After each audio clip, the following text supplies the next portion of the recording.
নমস্কার সবাইকে, ঝুমার ঘরকন্নাতে নতুন একটা ভিডিওতে স্বাগত জানাই সকলকে। তো দেখো আমার আজকের রেসিপি পটল চিংড়ি।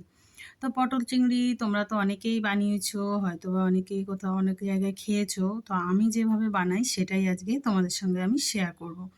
তো দেখো এখানে আমি কিছুটা পটল নিয়ে নিয়েছি। সেই পটলগুলোকে এবার কিছুটা খোসা ছাড়িয়ে নেব আর কিছুটা রেখে দেবো। দেখো পটলগুলো এমনই নিতে হবে যাতে ভেতরটা হলুদ হয়ে না যায়, মানে এক কথায় পটলগুলো যেন কচি থাকে। তো দেখো এই যে আমি 4 ফালা করে কেটে নিয়েছি। আর তোমরা চাইলে তোমাদের ইচ্ছে মতো কেটে নিতে পারো। আর এখানে একটা আমি আলু নিয়ে নিয়েছি।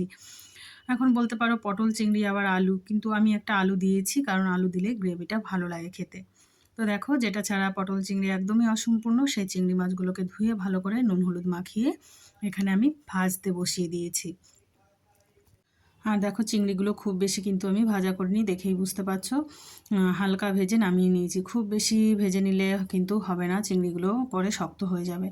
আর এখানে আমি পটলটা আগে আমি ভাজতে বসিয়ে দিলাম, একটু নুন দিয়ে নাড়াচাড়া করে ঢাকা দিয়ে দেবো যাতে ভেতরে জলটা না থাকে।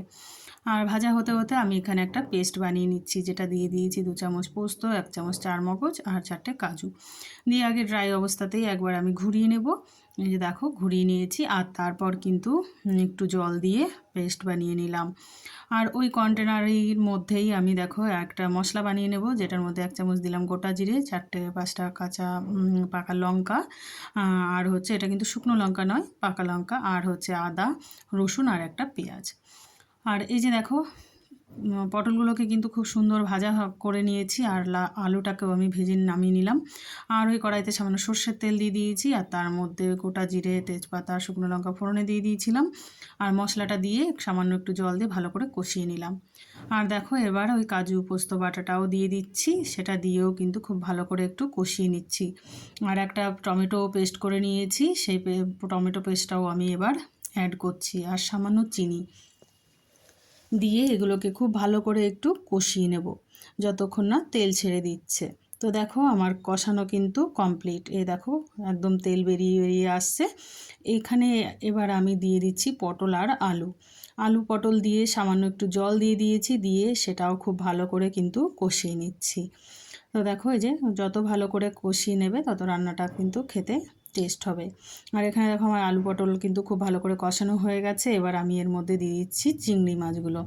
চিংড়ি মাছগুলোকে দিয়ে কিন্তু খুব বেশি নাড়াচাড়া করব না। এই দেখো অল্প একটু নাড়াচাড়া করে নিয়েছি। এবার আমার এটা কিন্তু কমপ্লিট হয়ে গেছে কষানো। তো এবার আমি দিয়ে দিলাম এর মধ্যে গরম জল। আর তোমরা পারলে গরম জলটা ইউজ করো।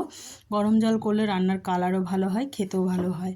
এই যে দেখো একটু ঢাকা দিয়ে রান্না করেছি, ঢাকা খুলে। তো দেখো তোমরা কালারটা জাস্ট দেখিয়ে দিলাম তোমাদেরকে, একটু কালারটাও কত সুন্দর হয়েছে। আর ওপর থেকে আমি কিন্তু একটু ঘি দিয়ে দিয়েছি, আর একটু ভাজা মশলা আর দিয়ে দেবো সামান্য গরম মশলার গুঁড়ো। তো রান্নাটা তোমাদের কেমন লাগলো জানিও, ভালো লাগলে একটা লাইক কমেন্ট শেয়ার করে দিও।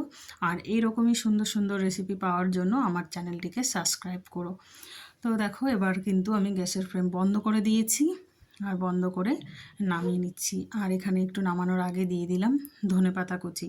তো ধনেপাতা কুচিটা আমাদের ভালো লাগে সেই জন্য আমি দিই, তো তোমাদের ভালো না লাগলে নাও দিতে পারো। আর এই যে দেখো এবার আমি নামিয়ে নিলাম। তো গরম গরম নামিয়ে সার্ভ করলেই কিন্তু পটল চিংড়ি একদম রেডি। তো তোমরাও এই রেসিপিটা একবার ট্রাই করে দেখো। আর তোমরা যারা যারা আমার ভিডিওটা দেখছো সবাইকে অসংখ্য ধন্যবাদ। ভালো থেকো, সুস্থ থেকো, দেখা হবে নতুন কোনো ভিডিও।